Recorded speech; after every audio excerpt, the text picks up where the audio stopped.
I didn't cry. I remember that very clearly. I didn't cry. I sat on the edge of the guest bed in what used to be my son's childhood room. The same room where he once taped his Little League ribbons to the wall. And I just sat there in the dark, listening to my own breathing. The house was quiet now. My daughter-in-law had gone back upstairs. My son hadn't come to check on me. I was 64 years old. I had just been diagnosed with early-stage breast cancer, and the woman my son married had just stood in the kitchen doorway and told him, not even bothering to lower her voice, that I needed to be out of their house by the end of the month. That was a Tuesday in March. I need to back up because none of this makes sense without the before. My name is Loretta. Wait, I need a different name for this. Let me start over. My name is Cecile. I am 66 years old now, though when this story begins, I had just turned 64. I spent 31 years as a school librarian in Savannah, Georgia. I raised one son, my boy Thomas, mostly on my own after his father and I divorced when Thomas was 9. I worked 2 jobs for 4 of those years, driving a school bus in the mornings and shelving books all afternoon, just to keep us in a house that was ours. I never asked anyone for a single dollar. That is not me being proud. That is just the truth of how I was raised and how I tried to raise my son. Thomas grew up kind. I need you to know that because the man I'm going to describe later, I need you to understand that is not who he was. Not originally. He was a boy who picked up earthworms off the sidewalk after rain so they wouldn't dry out. He called me every Sunday when he was in college. He cried at his grandfather's funeral in a way that told me everything I needed to know about the kind of heart he had. Then he met Amber. I don't say that to be unfair. I said the same words to my sister, to my best friend Louise, to my doctor. All of them heard me say it the same way. Then he met Amber. Not because Amber is the villain of this story in the way you might expect, but because something about the combination of Thomas and Amber brought out the worst in both of them, and I just happened to be standing in the blast radius. They married 6 years ago. I flew to Charlotte for the wedding and I danced at the reception, and I genuinely liked her that weekend. She was sharp and funny, and she adored my son in a way that made me feel like I could exhale after years of worrying about him. They bought a house in a subdivision outside of Raleigh, North Carolina, 4 bedrooms, big backyard, 2-car garage. Thomas worked in supply chain logistics. Amber was in pharmaceutical sales. Together, they made more money in a year than I had made in my last decade of working combined. I retired at 62. My pension was modest but steady, and I had a small savings account I'd been building since Thomas left for college. I owned my house in Savannah outright, paid it off 2 years before I retired. My plan was to stay in that house, tend to my garden, and drive up to see my grandchildren when they came along. Then my knee gave out. Not dramatically, not in a single moment, just gradually, the way things fall apart when you're past 60, a slow grinding that turned into a limp that turned into a fall down my back porch steps on a wet October morning. I fractured my wrist catching myself. Thomas drove down that weekend, took one look at the grab bars I'd had to install in the shower, and the way I was holding onto furniture to cross the kitchen, and he said, "Mom, you can't be here alone." And I, because I loved him and trusted him, said, "Okay." I rented out my Savannah house to a young couple for $1,200 a month. I packed what I could fit into Thomas's SUV. I moved into the guest room in their Raleigh house in November, 2 years before any of this happened. I told myself it was temporary. 6 months, maybe a year, while my knee healed and I figured out my next step. Amber was fine at first, polite at least. She had her routines and I tried to stay out of them. I cooked dinner twice a week to contribute. I watched my grandchildren. They had 2 by then, a boy of 4 and a girl of 2 whenever they needed me. I did my own laundry, kept my room tidy, stayed out of her kitchen when she was in it. But I felt it, the way you feel a change in weather before it arrives, something in the air pressure of that house. The way Amber would walk into a room I was sitting in and find a reason to leave. The way she stopped looking at me directly when we talked. Thomas noticed it too. I could tell by the way he'd overcompensate, being extra warm to me when she was around, which only seemed to make things worse. By the second year, she had stopped eating dinner with us on the nights I cooked. She said she was on a different meal plan. She started referring to my grandchildren's nap schedules as reasons I couldn't watch them on certain days. Small things, individually. Together, they added up to something with a shape. Then in February, I found a lump. My doctor in Savannah had retired, so I'd switched to a physician here in Raleigh. She found it during a routine exam, a small mass, left breast. She referred me to a breast surgeon immediately. The biopsy came back 2 weeks later, early-stage invasive ductal carcinoma. Stage 1, highly treatable. My surgeon said the word curable more than once. I sat in that exam room alone because I had not yet told Thomas, and I processed it the way I process everything, which is very quietly and very thoroughly. I asked every question I could think of.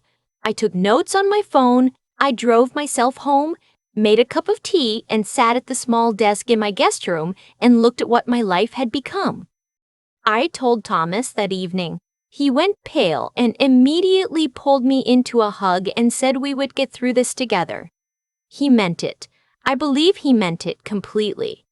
What I did not expect was what happened 3 days later. I was in my room reading when I heard them in the kitchen. Their voices weren't raised at first. Thomas was saying something about treatment schedules, about driving me to appointments, about the spare room becoming a recovery space after any surgery. Normal logistics. Loving logistics, even. Then Amber's voice changed. Thomas, I need you to hear me. A pause. I cannot have the kids in this house during treatment. The stress alone, and if she needs caregiving on top of everything else. Thomas said something I couldn't make out. She is not my mother. Amber's voice was flat in a way that was worse than if she'd been screaming. I have supported this arrangement for 2 years. 2 years, Thomas. I didn't sign up to run a care facility. I heard my son go quiet. I think she needs to find somewhere else to manage this. She has a pension. She has that house she's renting out. She has options. We don't have to be one of them. My son said very quietly, she's my mother, Amber. And my daughter-in-law said, as clearly as I have ever heard anyone say anything, then handle it. But she cannot stay here through a cancer treatment. I won't do it. I sat on my bed for a long time after that. I did not cry. I want to be clear about that. I had cried in the car after my diagnosis, alone in the parking garage of the medical building, and I had cried once at night into my pillow the week before, and I had decided that was sufficient. I am my mother's daughter, and my mother used to say that tears are for private and plans are for everything else. So I made a plan. Thomas came to my room that night. He sat in the chair across from me, and he could not look me in the eye for the first 30 seconds, which told me everything. He said that Amber was under a lot of stress. He said that maybe it would be better, logistically, if I found a short-term rental while I went through treatment. He said he would help me look. He said he would help me look. He said he would cover the cost if my pension didn't stretch. He said a lot of things. Not one of them was, this is wrong and I won't allow it. I listened to all of it. I said I understood. I said I appreciated him. I did not say what I was actually thinking, which was, I am looking at a stranger wearing my son's face. What I said was, give me a week to sort things out. He looked so relieved that my heart broke a little, and then it hardened. The next morning, after Thomas left for work and Amber took the children to school, I made 3 phone calls. The first was to Louise, my best friend since we were 22 years old and sharing an apartment in Athens, Georgia. Louise had been asking me for over a year to move to Tucson, Arizona, where she'd retired with her husband. She had a casita behind their house, a little guest house detached, with its own entrance and a small kitchen. She had offered it to me twice already, and I had declined both times because I thought I needed to be near Thomas. "Cecile," Louise said when I told her what had happened, "you get on a plane." The second call was to my tenants in Savannah. Their lease was up in 6 weeks. I told them, gently and with as much notice as I could give, that I would be returning to the property and would not be renewing. They were disappointed, but gracious. We worked out a timeline. The third call was to my attorney, a woman named, I have to be careful here, a woman I had worked with years ago when I bought my house, who had since become a trusted advisor. I asked her about my estate documents. I told her I wanted to make some changes. She said she could see me by the end of the week. I want to tell you something about that third call because I think people misunderstand what I was feeling. I wasn't doing it out of spite. I wasn't plotting revenge in the way you see in movies. I was doing it because I had just learned, at 64 years old, with a cancer diagnosis in my hands, that the arrangements I thought were in place for my life were built on sand. I had assumed my son was my safety net. I was wrong, and I needed to know what was actually mine and how to protect it. My estate at that point was not complicated, but it was not insignificant. The house in Savannah I had paid off was worth, by current market estimates, somewhere between $350,000 and $380,000. I had a retirement account from my years with the school district worth just over $200,000. I had a life insurance policy, old but paid up, with a death benefit of $100,000. And I had a savings account with $40,000 that I had been adding to quietly for 20 years, every birthday gift, every small windfall, every month where I came in under budget. In my existing will, everything went to Thomas. Because he was my only child, and I had trusted him, and I had not updated the document in 11 years.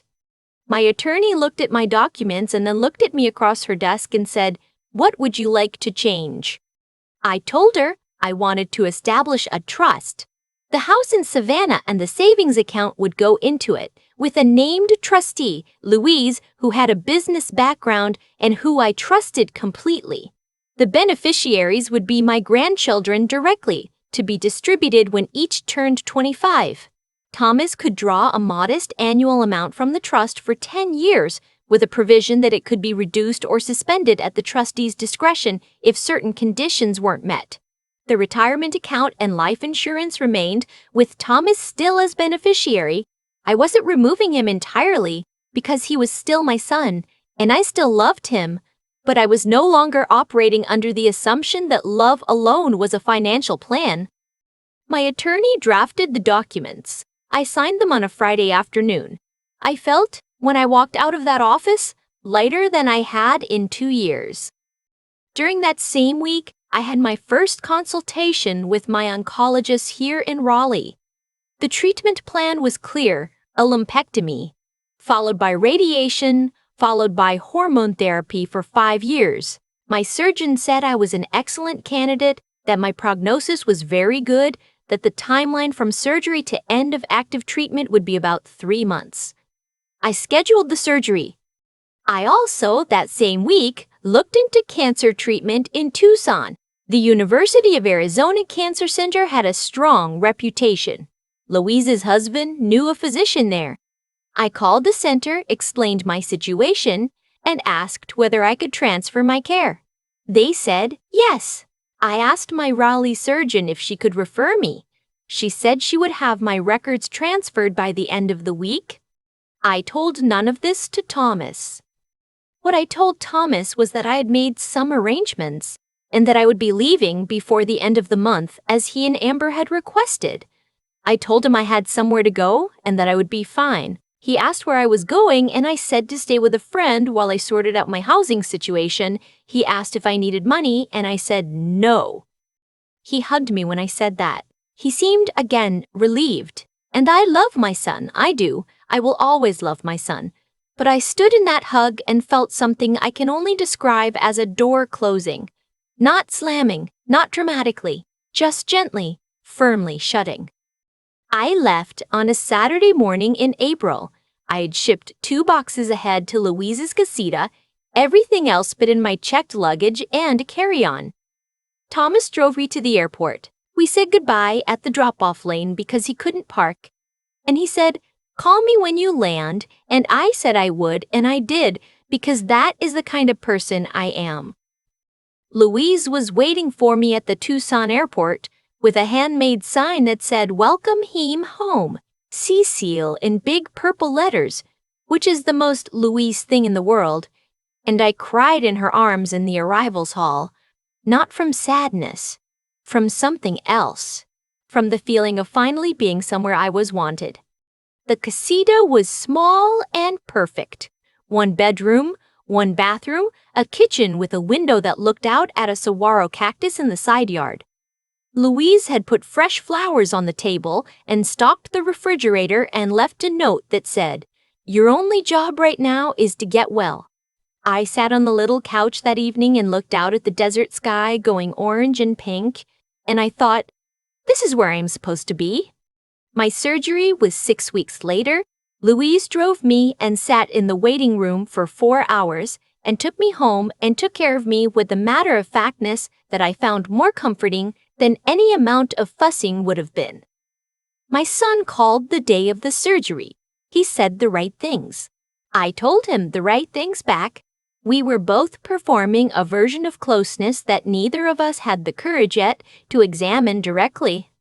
Radiation was 6 weeks after that, 5 days a week, a 30-minute drive each way, and Louise or her husband drove me every single time. I was tired in a way that I had never been tired before, not sick exactly, just wrung out. And there were days I slept for 11 hours and woke up still exhausted. But I healed. My checkups were clean. By September, my oncologist told me the lumpectomy margins were clear, the radiation had done its work, and I was moving into the monitoring phase with an excellent outlook. I turned 65 that October. Louise threw me a small party in her backyard. 8 people, fairy lights strung between the mesquite trees, tamales from a restaurant we loved, a cake that said 60-way F5 and T. Orving. I laughed more that night than I had laughed in 2 years. I had also, by then, decided not to return to Savannah. My tenants had cleared out as agreed, and the house had been sitting empty. I had been paying the utilities remotely and asking a neighbor to keep an eye on it. But Tucson had gotten into me in a way I hadn't anticipated. The light was different here. The pace was different. Louise was here. My medical team was here. I put the Savannah house on the market in November. It sold in 22 days. After agent fees and closing costs, I walked away with $341,000. I put most of it into the trust. I bought myself a small condo in a quiet neighborhood 10 minutes from Louise. 2 bedrooms, a courtyard, a community pool I never used but liked to look at. I paid cash. I want to tell you what happened with Thomas, because I know that is what you are waiting for. Thomas found out about the trust in January. My attorney had sent the formal notification to him as required since he was a named beneficiary and the terms had changed. He called me on a Wednesday evening, and I knew from the first syllable of his voice that he had read the documents. "Mom," he said, "what is this?" I told him it was my estate plan. I told him I had updated it to better reflect my current circumstances. "You put everything in a trust. For the grandkids." "That's right." "Why didn't you tell me?" I was quiet for a moment. Outside my window, a cactus wren was doing something complicated in a Palo Verde tree. I watched it and I said, "Thomas, do you remember what I heard Amber say in March?" He was quiet. "I'm not angry," I said, and I meant it. I was for a while, but I'm not anymore. What I am is clear. I raised you the best I could, and I love you, and I will always be your mother. But I learned something this year. I learned that I need to be the person who takes care of me, not because you're a bad son, but because I can't afford to assume otherwise. He said, "Mom, that's not fair." I said, "I know it doesn't feel that way." There was a long silence. Then he said, "Is this because of what Amber said?" I said, "It's because of what you didn't say." He cried then. My son, who is 40 years old, cried on the phone with me, and I held the phone and listened to it, and I felt my heart break for him and for me and for the distance between who he used to be and who he had let himself become. I didn't hang up. I didn't comfort him in the automatic way I would have before all of this. I just let him feel it. When he was done, I said, "You can still come visit me. I would like that. I want your children to know me." He said he was sorry. I said, "I know you are." He and Amber drove out to Tucson in March, almost exactly a year after that Tuesday night in their kitchen. They stayed in a hotel nearby. Amber was quieter than I had ever seen her, which I chose to interpret generously. She helped me water my courtyard plants while Thomas played with the children in the pool. At one point she said, and I could tell it cost her something to say it, "I'm glad you're doing well, Cecile. I really am." I said, "Thank you, Amber. That means something." We did not hug. We did not become friends. But we sat at my little patio table and ate lunch together, and the children ran back and forth, and the desert was warm and bright around us, and it was, in its way, a kind of peace. I am 66 years old. I have early morning coffee in my courtyard most days, watching the light change on the Santa Catalina Mountains in the distance. I walk 3 miles every Tuesday and Thursday with Louise. I volunteer 2 afternoons a week at the school library, 2 blocks from my condo, which was not planned but turned out to be one of the best decisions I've made in recent years. Something about being around children and books settles my nervous system in a way nothing else does. I go to my oncology follow-ups every 6 months. So far, every one has come back clean. My granddaughter, who is 5 now, calls me on video sometimes and shows me drawings she has made. My grandson, who is 7, is starting to read chapter books, and I mail him one every few weeks with a note tucked inside. Thomas calls more often than he used to. We are rebuilding something, slowly, in the careful way you rebuild things that have been broken. Not pretending the break didn't happen, but not letting it be the only thing either. I think about that Tuesday night sometimes. I think about sitting in the dark on the edge of that bed and deciding not to cry, deciding instead to plan. I think about who I was 2 years ago, a woman who had made herself smaller and smaller to fit into a space she had never really been invited to, and I think about who I am now. I bought myself a small bookshelf for the bedroom recently. Solid oak, nothing fancy, but good and solid and mine. I filled it with books I'd had in storage for 2 years, books I hadn't seen since I packed up my Savannah house, and when I put the last one in place, I stood back and looked at it and thought, there you are. There I was. There's a moment I keep coming back to, not the night I overheard them, not the surgery, not even the phone call with Thomas when he found out about the trust. The moment I keep returning to is smaller than all of those. It's me standing in Louise's casita doorway on my first evening in Tucson, watching the sky go pink behind the mountains, holding a cup of tea with both hands, and feeling, for the first time in 2 years, like the air around me belonged to me. I used to think that what happened to me was about my daughter-in-law. For a while, I even thought it was about my son. But sitting with it now, I think it was about me. About the version of me who had slowly stopped taking up space, who had made herself smaller and quieter and more convenient, and had called that love. It wasn't love. It was erosion. And I had participated in it willingly because I was afraid that if I asked for more, I would get less. What I know now is that the way we treat ourselves teaches other people how to treat us. That is not a comfortable thing to admit. I handed my son a version of his mother who asked for nothing and expected nothing, and he learned to give accordingly. I don't dissolve him. What he allowed to happen in that kitchen was a failure I think he will reckon with for a long time. But I was not without my own part in it. The thing that saved me was not anger, though I felt it. It was clarity. The diagnosis gave me something strange alongside the fear. It gave me a kind of permission to stop pretending.